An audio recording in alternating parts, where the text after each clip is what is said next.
അങ്ങനെ നമ്മുടെ നികേഷ് ഓരോന്ന് പറയേണ്ട അവൻ്റെ കോളേജിലത്തെ കാര്യം. പക്ഷേ നമ്മുടെ നിധിയുടെ മനസ്സ് മുഴുവൻ ആ ഫോട്ടോമിലും അവളെ മുട്ടിയ ആ സ്ത്രീമിലും മാത്രമായിരുന്നു. അവർ രണ്ടാളും ഒന്നല്ലേന്ന് അറിയാൻ വേണ്ടിയിട്ട് ഇങ്ങനെ ആലോചിച്ച് കൂട്ടുന്നുണ്ട്. എന്തായാലും അവളെ മനസ്സിൽ ഉറപ്പിച്ചു അത് നികേഷിൻ്റെ അമ്മ തന്നെയാണെന്ന്. പിന്നെ എന്തായാലും അവൾ രാത്രി നമ്മുടെ ഭാസ്കരനോട് പോയി ചോദിക്കുന്നുണ്ട്, ഞാൻ നിങ്ങളോട് പലവട്ടം ചോദിച്ചിട്ടുണ്ട്, പക്ഷേ എനിക്ക് ചോദിക്കാതെ ഒരു നിർത്തിയില്ല, അതിനൊരു സാഹചര്യം വന്നു, അതുകൊണ്ട് ഞാൻ വീണ്ടും ചോദിക്കുകയാണ്, നികേഷിൻ്റെ അമ്മ എവിടെ, നികേഷിൻ്റെ അമ്മ ജീവിച്ചിരിപ്പുണ്ടോ എന്നൊക്കെ ചോദിക്കുന്നുണ്ട് നമ്മുടെ ഭാസ്കരനോട്.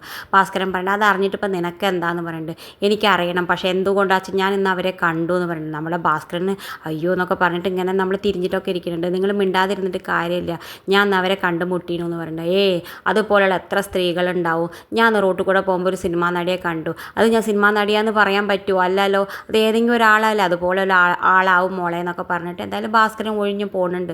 എന്തായാലും നിധി പറയുന്നുണ്ട് എന്തെങ്കിലും ആവട്ടെ ഞാൻ അത് കണ്ടെത്തും എന്നൊക്കെ പറഞ്ഞിട്ട് ഉള്ളിൽ പോകുന്നുണ്ട്. പിന്നെ കാണിക്കേണ്ടത് നമ്മുടെ സുധീഷ് പറയുന്നുണ്ട് പിറ്റേ ദിവസം രാവിലെ ഞാൻ ഓഫീസിൽ കൊണ്ടുപോയാക്കാമെന്ന് പറയുന്നുണ്ട്. നമ്മുടെ നിധിയാണെങ്കിൽ ഒട്ടും സമ്മതിക്കില്ല. നിധി പറയുന്നുണ്ട് ഞാൻ ബസ്സിൽ പോയിക്കോളാം നികേഷിൻ്റെ ഒപ്പം, നികേഷിൻ്റെ കോളേജ് കഴിഞ്ഞാൽ പിന്നെ രണ്ടാമത്തെ സ്റ്റോപ്പിൽ എൻ്റെ ഓഫീസായില്ലേ, നിങ്ങൾ ബുദ്ധിമുട്ടണ്ട, ഏത് നേരം എൻ്റെ പിന്നിൽ നടക്കണ്ടെന്ന് പറയുന്നുണ്ട്. ആ സമയത്ത് നമ്മുടെ സുധീഷ് പറയുന്നുണ്ട് നമ്മുടെ അടുത്ത് വണ്ടിയില്ലേ, നിങ്ങളെ രണ്ടാളെയും ഞാൻ കൊണ്ടാക്കാമെന്ന് പറയുന്നുണ്ട്. ആ സമയത്ത് നികേഷ് പറയുന്നുണ്ട് ഞാൻ എത്രയോ ദിവസം കോളേജിൽ പോയിട്ടുണ്ട്, ഏട്ടാ ഒരു പ്രാവശ്യം കൂടി എന്നെ കൊണ്ടാക്കാമെന്ന് പറയുന്നില്ലല്ലോ എന്ന് പറയുന്നുണ്ട്. എടാ അപ്പം രണ്ടാളെയും കൊണ്ടാക്കാമെന്ന് പറയില്ല. എന്തായാലും നമ്മുടെ നിധി പറയുന്നുണ്ട് ഞാൻ സമ്മതിക്കില്ല, ഞാൻ എന്തായാലും ബസ്സിൽ പോയിക്കോളാം എന്ന് പറഞ്ഞിട്ട് നമ്മുടെ സുഭാഷ് ഏട്ടനെയും കൂട്ടുപിടിച്ചിട്ട് സുഭാഷ് ഏട്ടൻ സമ്മതിക്കേണ്ട, അവളുടെ ഇഷ്ടം പോലെ ചെയ്യട്ടെ, അവളുടെ ഒറ്റയ്ക്ക് അവൾക്കൊക്കെ ചെയ്യണമെന്നുണ്ടാവില്ല, അവൾ ചെയ്യട്ടെ എന്ന് പറയുന്നുണ്ട്. എന്തായാലും നിധി ജോലിക്ക് ഇറങ്ങിപ്പോണ്ട്. ആ സമയത്ത് നമ്മുടെ സുധീഷാണെങ്കിൽ സുഭാഷ് ഏട്ടന് ഒരുപാട് ചീത്ത പറയുന്നുണ്ട്. എനിക്ക് നിധിയായിട്ട് സംസാരിക്കാൻ ആകപ്പാടെ കിട്ടുന്ന അവസരം ആ കാറിലുള്ള ഒരു യാത്ര മാത്രമാണ്, അതും കൂടി ഏട്ടൻ മുടക്കിയില്ലേ എന്നൊക്കെ പറഞ്ഞിട്ട് ഒരുപാട് ചീത്ത പറഞ്ഞിട്ട് നമ്മുടെ സുധീഷ് ഇറങ്ങിപ്പോണുണ്ട്.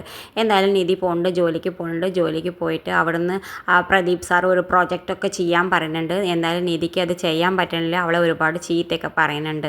പിന്നെ അപ്പുറത്ത് കാണിക്കണത് നമ്മുടെ സുഭാഷ് ഏട്ടന് ജോലി ഇല്ലാത്തതുകൊണ്ട് 2 ദിവസം ലീവ് ആവുകൊണ്ട് നമ്മുടെ വീട്ടിൽ വന്നിട്ട് ബാത്റൂമിൻ്റെ പണിയൊക്കെ തുടങ്ങാൻ തീരുമാനിക്കുന്നുണ്ട്. ആ സമയത്ത് നമ്മുടെ സുധീഷ് പറഞ്ഞ വലിയ ബാത്റൂം ആവട്ടെ ഏട്ടാ, അത് നമുക്ക് മഴ പെയ്യണ പോലെ ഷവറൊക്കെ വേണം എന്നൊക്കെ പറഞ്ഞിട്ട് ഒക്കെ ശരിയാക്കാടാന്ന് പറയുന്നുണ്ട്. ആ സമയത്ത് നമ്മുടെ വല്യച്ഛൻ വന്നിട്ട് പറയുന്നുണ്ട് ഇവിടെ ബാത്റൂം പണിയൊന്നും തുടങ്ങാൻ പറ്റില്ല, കോടതിയിൽ നിന്ന് ഓർഡർ ഇല്ലേ, ഒരു പെയിൻറ്റ് കൂടി അടിക്കാൻ പറ്റില്ല, പിന്നെ എങ്ങനെ നിങ്ങൾ ബാത്റൂം പണി തുടങ്ങാമെന്നൊക്കെ പറഞ്ഞു. എന്തായാലും അപ്പോഴേക്കും നമ്മുടെ ഭാസ്കരൻ വന്നിട്ട് നമ്മുടെ സുനന്ദയുടെ കാര്യം പറഞ്ഞ് ഭീഷണിപ്പെടുത്തിയിട്ട് വല്യച്ഛനെ പറഞ്ഞയക്കുന്നുണ്ട്.